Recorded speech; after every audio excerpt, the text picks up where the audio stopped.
Welcome back. Today, we're asking you to imagine something pretty huge, actually. Think about a future, not some sci-fi dream, but right here in Europe. An entire continent running on 100% renewable energy.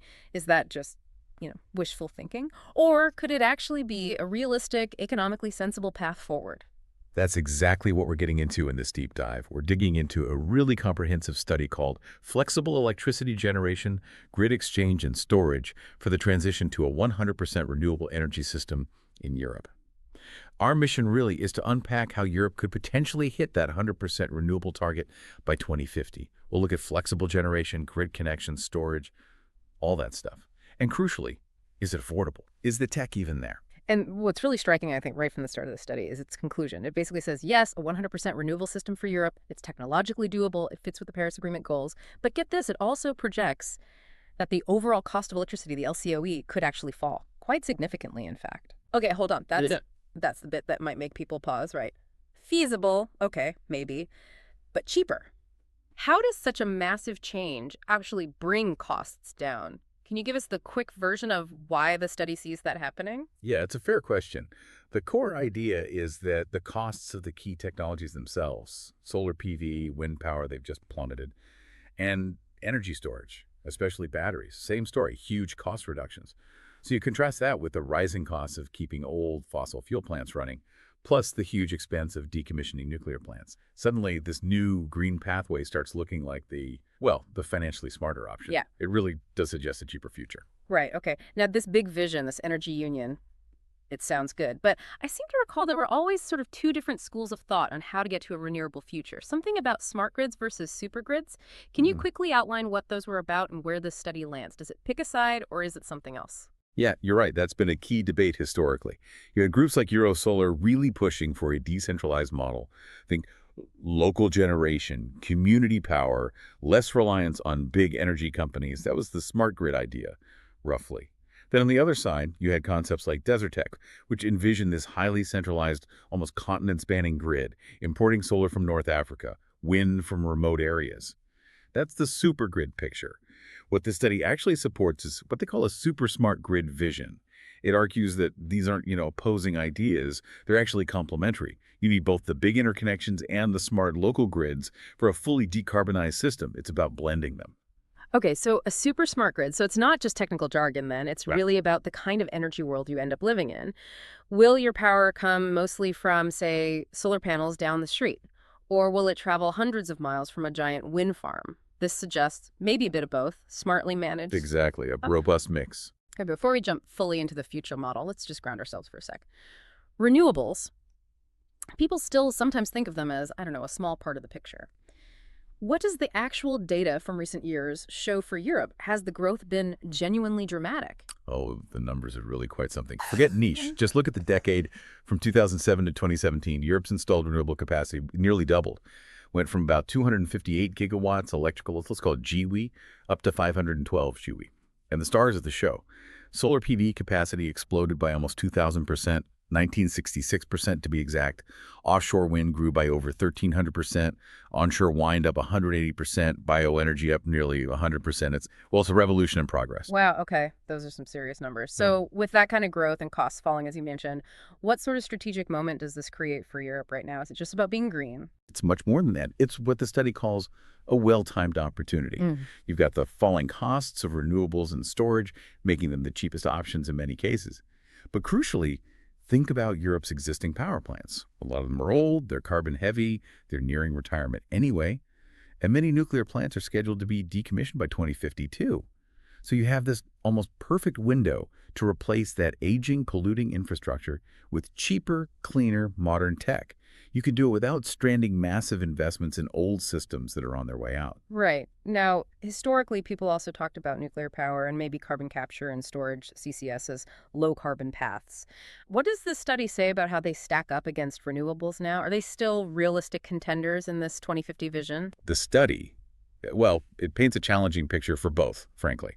For nuclear, the issue is the levelized cost of electricity, or LCOE. It keeps going up. You've got massive upfront capital costs, constant budget overruns, huge delays, complex safety systems.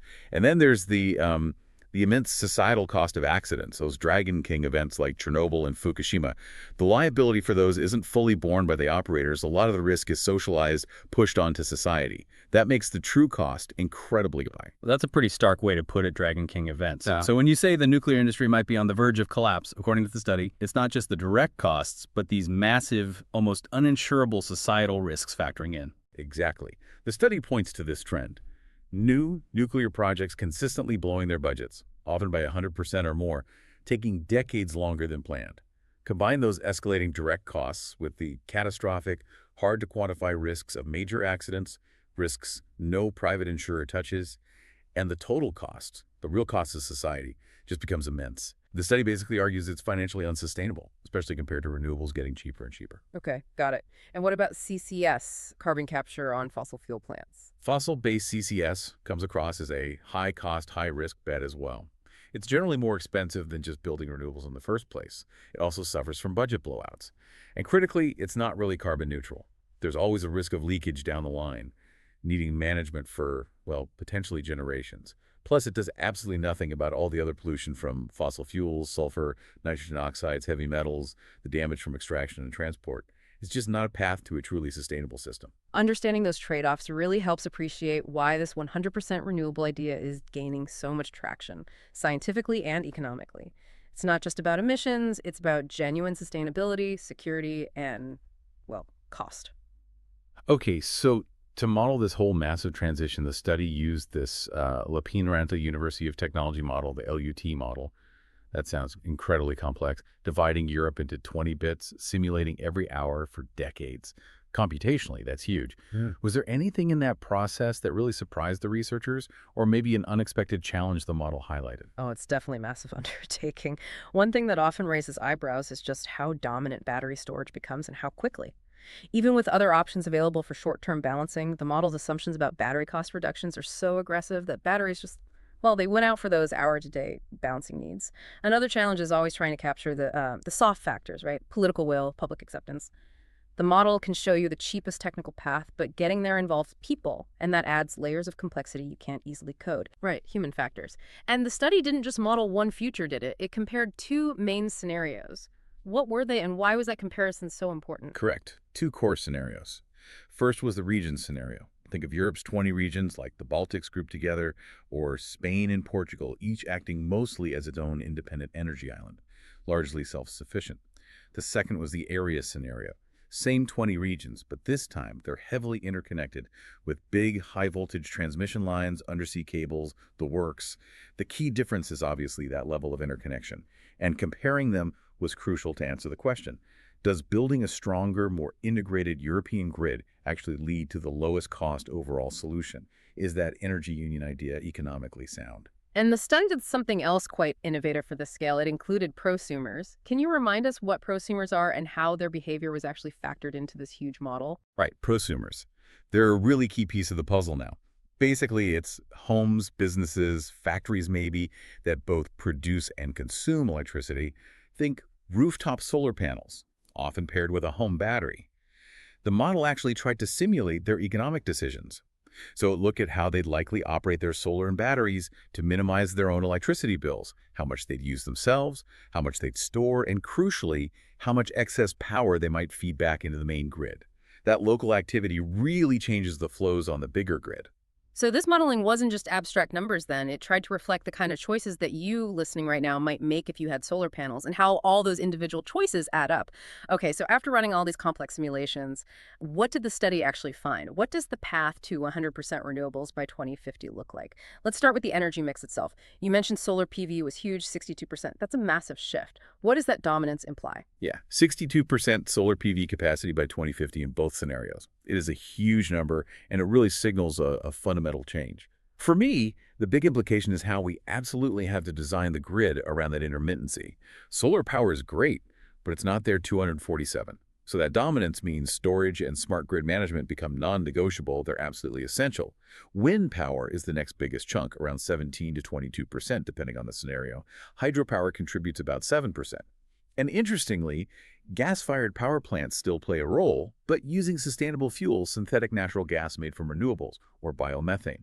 They provide crucial flexibility, especially in that region scenario where each area has to balance itself more. Which leads us straight to storage. If solar and wind are dominant but variable, how do we keep the lights on consistently? Storage becomes absolutely critical, and its role just grows and grows as you get closer to 100% renewables. Initially, the study sees existing pumped hydro storage PHES, those big water batteries, doing a lot of the work. But from about 2025 onwards, the model shows batteries really taking over for that short-term balancing job, handling fluctuations over hours, maybe a few days. For the longer stuff, seasonal storage, you need different tech. Things like thermal energy storage storing heat, or adiabatic compressed air storage, ACAES, and power gas, turning electricity into hydrogen or methane. But you need significantly less of this long-term storage in the interconnected area scenario. Overall, the isolated region scenario needs way more storage capacity. And that brings us to the area scenario's key feature, those interconnections. How much more grid connection between regions did the study say we'd need?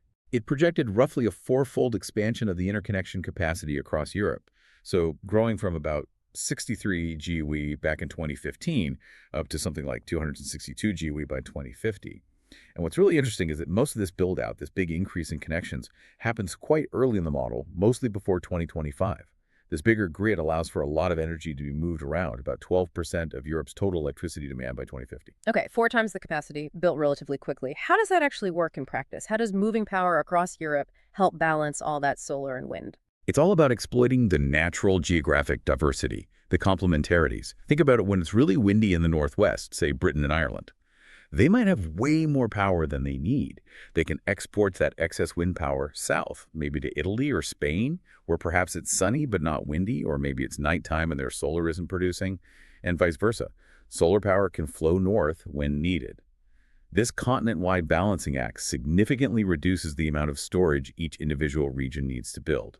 The study showed the area scenario needed about 17% less energy output from storage compared to the region's scenario. That's the efficiency gain of connection. Makes sense. And what about those prosumers? We talked about modeling them. Did their local generation and storage actually make a noticeable dent in the big picture? Oh, absolutely. A very noticeable dent. The study calculated that prosumer self-consumption and storage reduced the total amount of energy drawn from the main central grid by 17% annually. That's almost 900 terawatt hours a year. And it also shaved 6% off the peak demand on the grid, about 52 G away. So yes, this decentralized activity significantly eases the burden on the centralized transmission system. Individual actions really do scale up. So it sounds like this interconnected area scenario isn't just cheaper, it also gets Europe off fossil fuels faster. That's right. Defossilization happens quicker in the area scenario. The model suggests it could be largely complete by 2035, whereas the more fragmented region scenario takes until around 2045. What drives that faster pace? Mainly a very rapid phase-out of coal power after 2020, followed by a quicker replacement of fossil natural gas with those sustainable alternatives, biomethane and synthetic methane. The interconnected system allows for a faster, more optimized transition. Okay, so technically feasible, faster defossilization. But let's circle back to the money, the bottom line. You said earlier the cost might actually go down. Can you give us those numbers again? Is this renewable future genuinely going to be lighter on the wallet? Yes, that's one of the headline findings. The study projects the levelized cost of electricity, the LCOE, actually falls. From around 69 euros per megawatt hour today, it drops to 56 in the region scenario, and even lower, down to 51 euros per megawatt hour in the interconnected area scenario by 2050. That area scenario comes out about 9% cheaper annually than the region's one, saving something like 26 billion euros every year. And maybe even more strikingly, the total annual cost of running the entire power system in 2050 under the area scenario. It's projected to be comparable to today's costs, even though electricity demand is expected to be nearly 40% higher by then.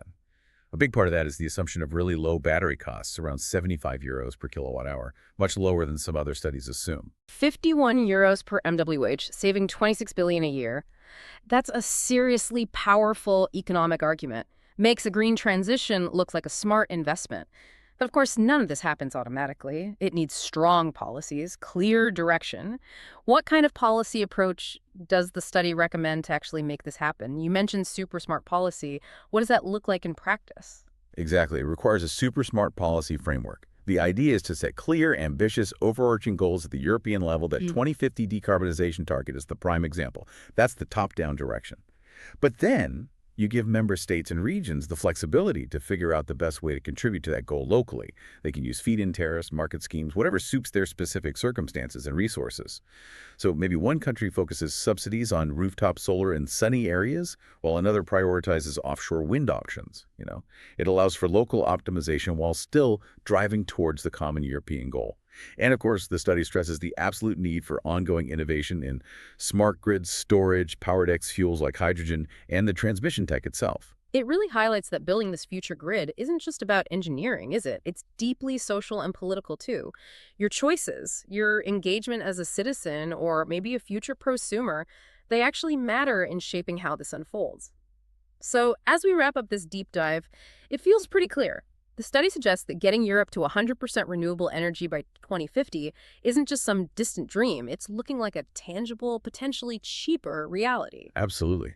This detailed analysis in flexible electricity generation, grid exchange, and storage for the transition to a 100% renewable energy system in Europe really concerns it. A 100% renewable power system for Europe by 2050. It seems achievable. And it's a future that offers potentially lower electricity bills, a much faster route away from fossil fuels, and greater energy independence. It's built on harnessing Europe's huge renewable resources, using flexible generation, building strong grid connections, and leveraging the power of all those individual prosumers. And that vision, the super smart grid, supported by super smart policy, really points towards a powerful combination, doesn't it? Big picture European cooperation driving local innovation and action. Which brings us back to you, listening. What does this all mean for you? What role might you play in this energy future for Europe? Maybe as a prosumer yourself one day, an advocate for the policies needed, or perhaps both. How could your choices today help accelerate this ambitious but seemingly achievable energy transition?